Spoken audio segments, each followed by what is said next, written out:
This is Manish Singh from commodityindia.com. With me is Dr. CLL Gowda. He is from ICRISAT. He leader, the Deputy Director General of ICRISAT.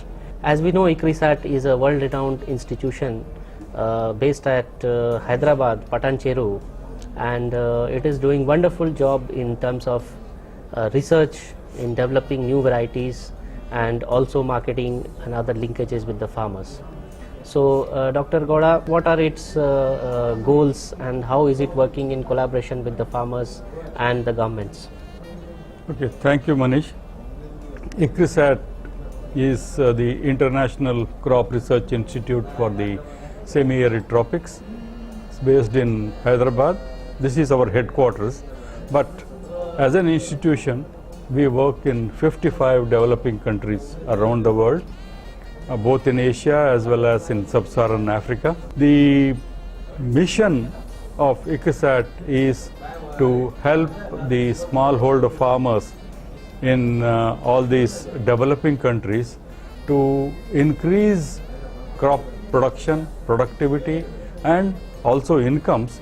But along with the crop production, productivity and income, we also want to see that the farmers enhance their livelihoods, their food security, but also nutrition security. And that is the reason why we are also working both on cereals, which give calories. We also work on pulses, which give protein and other minerals. We also work on groundnut, which gives fat, oil and protein both. In addition to this, we also look at how we can make farming and the farming systems sustainable in terms of looking at that the land should not degrade, environmental sustainability is maintained. So that is the overall goal. Thank you, sir. When we look at the whole setup of agricultural research in India, you will find that, or across the globe, you will find that the industry is little isolated from the research.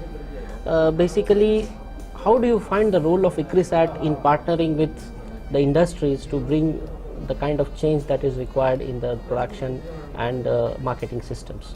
I think this is a good point that you raised, because what we are finding is many of the cases research institutions are not linking with the industry.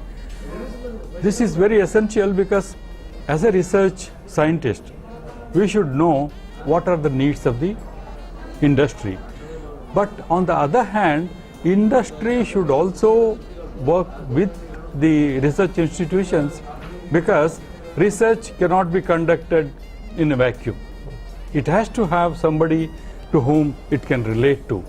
And industry is one of those, because they are involved in marketing, processing, and also getting the processed products to the consumer. The other responsibility that the industry has is also to support research. Industry should provide some kind of support funding so that the scientists can do research which can then benefit the industry. For example, if we develop improved varieties that can produce good yield, also good quality products produced, that can then be used by the processors or even marketers to get that to the consumer at a reasonable price, and also the processors can use these good quality products to get the processed food to the consumers. So this industry research synergy is very, very important for the future. In this context, what kind of relationship you are seeing with associations like IPGA, CISILs at the global level to be developed in the future with this vision? What I am looking at is in terms of seeing how IPGA, the Indian Pulses and Grains Association, can liaise with the research institutions like ICRISAT and give their perspective of what is the future demand, what kind of produce they need, whether they need it for food use, feed use, or dual purpose, and what are the other traits they need, what is the demand of the market, what is the demand of the processor, what is the demand of the consumer. So then the scientists can breed or develop products that can meet the needs of these. But at the same time, IPGA and other bodies need to see research cannot be done without funding. So they need to give that grant or research funds so that research can be done in a better way. See, if you don't give research, maybe with whatever money they have, they may take 8 years, they may take 10 years to give that product. But if you give money, maybe they can do it much faster. They can give you the product in 4 years, in 5 years. So this is very important. But once the product is developed, both need to work together and see how this variety or a technology can benefit the farmer, and then from there to the marketer, to the processor, and to the consumer. So this is a whole chain that we need to work at. This is one of the main aims of ICRISAT in the new strategy to 2020, where we call it inclusive market-oriented development, where we want even the smallholder farmer to get linked to the market so that he can gain more benefit out of what the farmer gets rather than somebody else taking away the profit. So that is our major interest in the new strategy. Thank you, sir, for putting it so straight and clear. We have been of late seeing a change in the pulses production across the regions. The production in various origins is almost stagnant, whereas Africa is emerging as a destination which is not only for pulses but for various grains and other commodities, because Africa has got a lot of land and it is becoming a center of production. You have been doing a lot of work in Africa, as you said. What is your opinion on Africa as a supplier of pulses to the world? As you said, Africa has a lot of land. They can grow large number of crops, but what they lack is the technology. If we can work with the national programs in these countries, provide them the knowledge, provide them the technology, at the same time we also need to see how we can offtake that produce, because many times, because the farms of these people are small, the aggregation becomes a problem. So we need to have, see, unlike in Asia or in India, there are no organized markets in Africa. So the farmer has to possibly carry 50 kg or 20 kg on his back or on the cycle, and then go to the nearest market, which could be 5 kilometers, it could be 20 kilometers. So these things are also limited. So we need to work through the value chain and see how we can help the farmer to produce more, produce better quality grain, which can then be aggregated by the marketers, then to the processors, and then for export or other purposes. We have worked with many countries like Tanzania, Malawi, Ethiopia, where we have provided them with the technology, and now these countries are exporting pigeon pea, chickpea and other crops, even rajma from Ethiopia to India and other countries, because they have been empowered to produce more and produce better quality goods. That's really great. We have talked about Africa. What about the yield potential in India? We have seen that the yields of pulses crops in general is very low, maybe in the range of 300 to 500 kgs per hectare.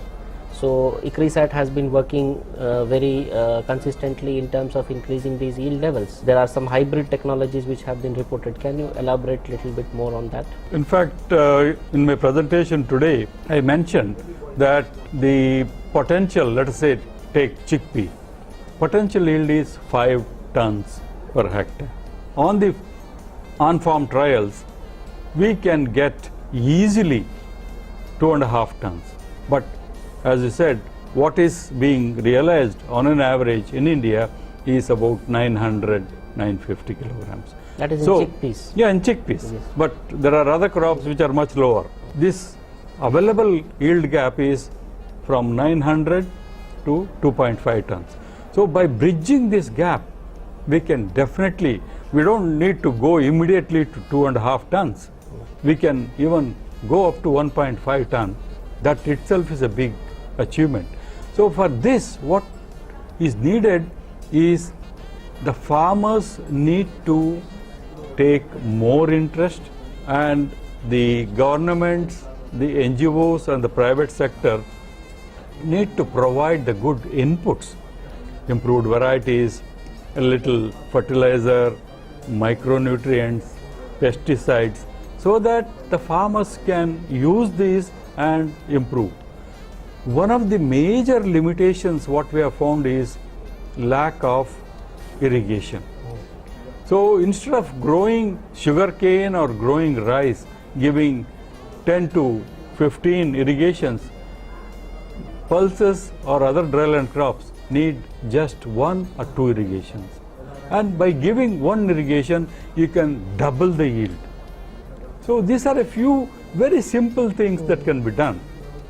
We have developed hybrid pigeon pea or hybrid tur, and this can give between 35 to 40% more yield than a variety. So this is something that we can take it to the farmer. We are now coming up with heat tolerant chickpea varieties. We are bringing varieties that are harvestable by machines, because we have made them grow a little tall so the harvesters can lift them. We are also looking, because labor is becoming short, that's why I said mechanization. Because labor is short, weeding is becoming difficult. So we are trying to develop varieties which are herbicide tolerant, weedicide tolerant, so that you can spray the field, chickpea will not die or pigeon pea will not die, but the weeds will die. So these are a few things that we are doing. And the other major thing that we are also looking at is BT chickpea and BT pigeon pea, which can reduce the damage caused by pod borer. Otherwise, 20 to 30% yield loss is because of the pod borers. So these are a few things that we are trying to develop and invest, and in the very near future, we will be able to provide these to the farming community. We have talked a lot about pulses, and in fact ICRISAT is working, as you said, on cereals and groundnut. Let us know a few developments that have happened in these crops as well from ICRISAT in recent times. Okay, I think in both sorghum and pearl millet, we have developed parental lines that are being used by the private sector seed companies. We have about 36 seed companies who are partnering with ICRISAT.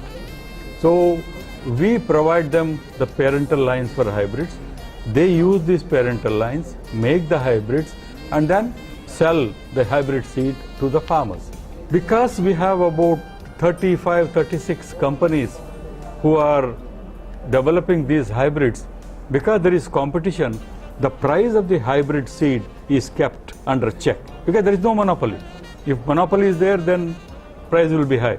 This way, nearly 60 to 80% of all hybrids in sorghum and pearl millet grown in India are from the parental lines that have been developed by ICRISAT. So this is a big contribution to India. Similarly, sweet sorghum is another area where we are working, and sweet sorghum is, we call a multi-purpose crop, where the grain can be harvested and used for food, the stalk can be crushed, the juice can be used, fermented and made ethanol, and after crushing, whatever the bagasse can be fed to cattle. So this is a multi-purpose crop, and so we can use that. And the grain nowadays is also being used to make beer, so another alternative use. because especially the rainy season sorghum, which gets grain mold, can now be easily given for beer making. So, and in groundnut, what we are trying to do is to increase the oil content, because currently the oil content is about 48-49%, but we have lines which have 52% oil, 3% oil, which can definitely help the industry, because you crush the same amount but you get 3 to 4% more oil. So these are a few things that we are trying to develop.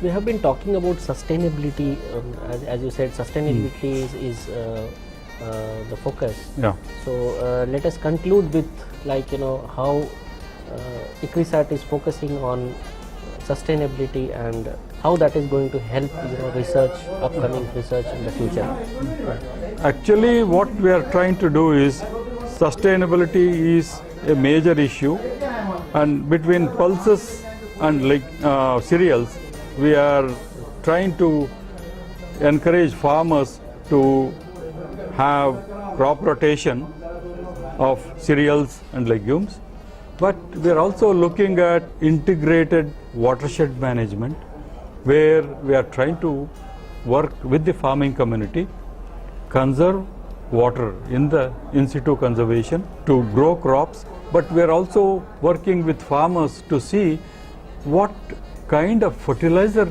the soil needs by testing soil and then recommending. Up to now only NPK were the major nutrients, but now what we are finding is micronutrients such as sulfur, boron, manganese and such small things. They are not needed in large quantities. Maybe half a kilo to 2 kilograms of these is good enough for an hectare, but yield is 30 to 60% more. So by doing this integrated watershed management and some interventions and trying to ensure that there is intercropping as well as relay cropping as well as crop rotation of cereals and legumes, we are trying to enhance this sustainability. Thank you, Dr. Gowda, for such a nice interaction on behalf of commodityindia.com and IPGA for actually coming here and sharing the in-depth knowledge with our audience. Thank you, Manish. Thanks for this, and I hope I have been able to satisfy whatever definitely. you wanted. That's really Thank you. very good.